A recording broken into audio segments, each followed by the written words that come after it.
अस्सलाम वालेकुम, कैसे हैं आप सब।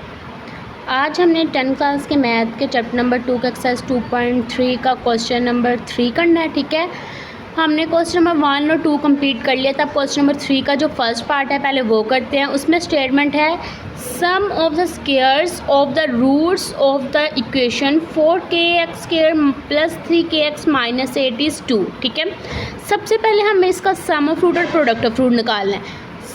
पहले हमें ये इक्वेशन दी है, ये इक्वेशन लिखी। ठीक है, इसमें ए क्या है 4k, ज़ाहिर बात है x² का जो भी कोफिशिएंट होता है वो a होता है, x का जो भी कोफिशिएंट होता है वो b होता है और कांस्टेंट टर्म हमेशा c होती है। लिख दिया हमने।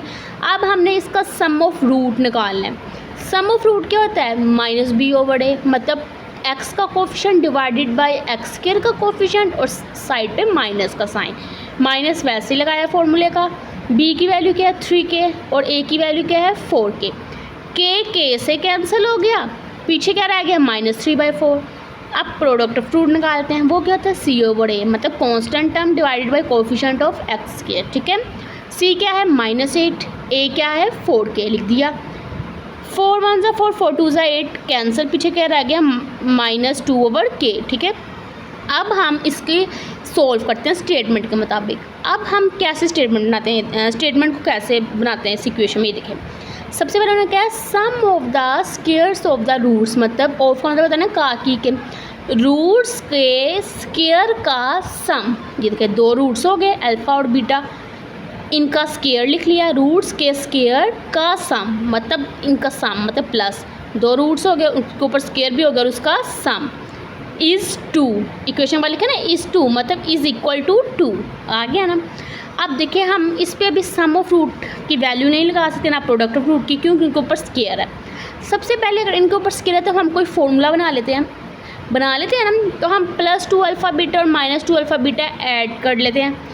अगर हम दोनों कट करें तो कैंसिल हो गए, वही बन जाएगी ना वैल्यू। तो हमने ये प्लस भी कर दिया और माइनस भी कर दिया। ठीक है, अब इतना हिस्सा हमारा बन गया अल्फ़ा प्लस बीटा का होल स्क्वायर बन गया ना, और -2 अल्फ़ा बीटा वैसे ही इक्वल टू वैसे।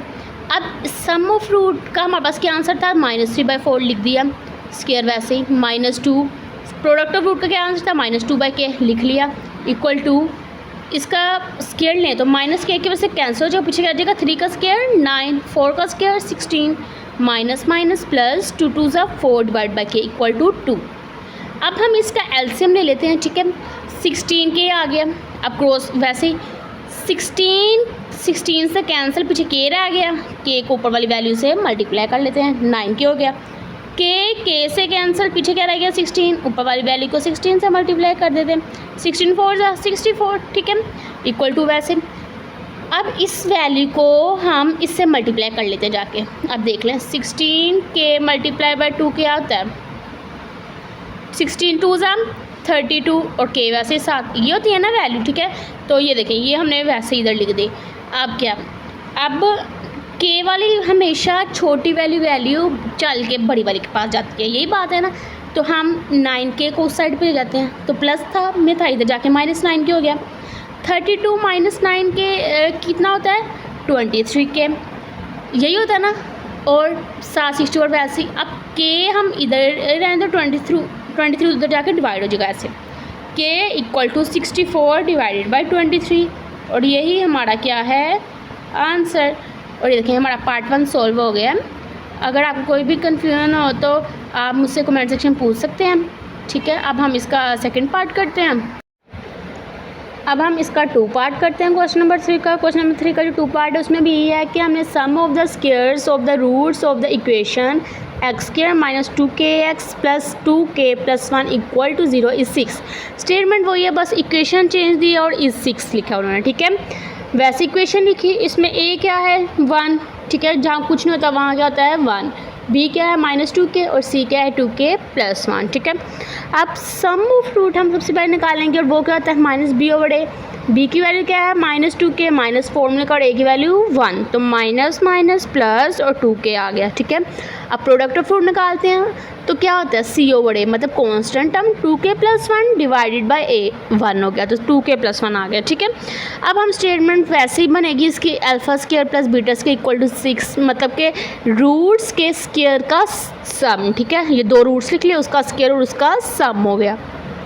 ठीक है, और इज इक्वल टू 6। वैसे ही अब हम इसको फॉर्मूला बनाएंगे। तो फॉर्मूला बनाने के लिए हमें क्या चाहिए, हम 2 अल्फ़ा बीटा को ऐड भी कर देंगे और सब्ट्रैक्ट भी, फिर हमारा इतना ही सा फॉर्मूला बन गया ना अल्फ़ा प्लस बीटा का स्क्वायर, और बाकी वैसे -2 अल्फ़ा बीटा इक्वल टू 6। अब इधर हम सम ऑफ रूट की अल्फ़ा प्लस बीटा ये है, इसकी वैल्यू क्या है +2k लिख दिया, -2 अल्फ़ा बीटा की वैल्यू है 2k + 1 लिख दी इक्वल टू 6। 2k का होल स्क्वायर क्या आंसर होगा, 2 का स्क्वायर भी 4 होगा, k का स्क्वायर वैसे लिख दिया, -2 2 4 और k आ गया, माइनस प्लस माइनस और 2 1 2 +6 इस साइड में मैं ले आई तो -6 हो गया, ठीक है। अब वैसे 4k square -4k minus minus plus हो जाता है, मतलब 6 को 2 को प्लस करेंगे 8 और बड़ी रकम के साथ जो वैल्यू जो साइन होगा वो आएगा, तो माइनस है तो माइनस आ गया, ठीक है।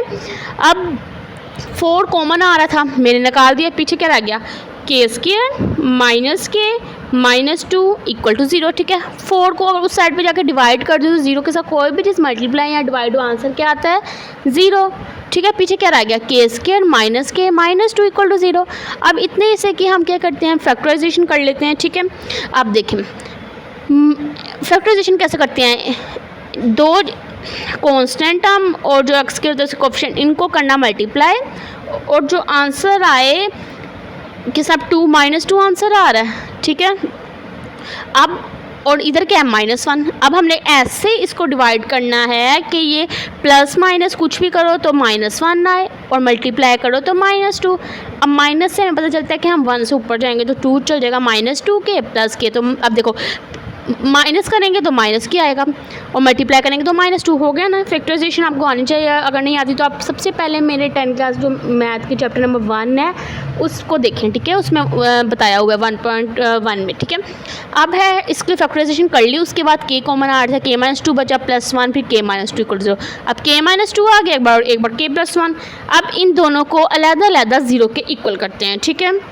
सबसे पहले इधर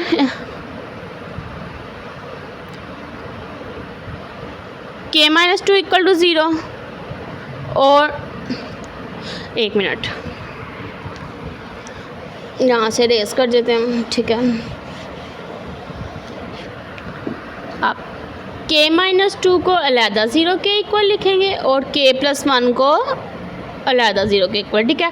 तो -2 तो क्या हो जाएगा +2 और +1 तो क्या हो जाएगा -1। हमारे पास ये 2 आंसर आ गए हैं, ठीक है। ये हमारा सोल्व हो गया, ठीक है। बहुत इजी है, अगर आपको कोई भी कंफ्यूजन हो तो आप कमेंट सेक्शन में पूछ सकते हैं। Thank you.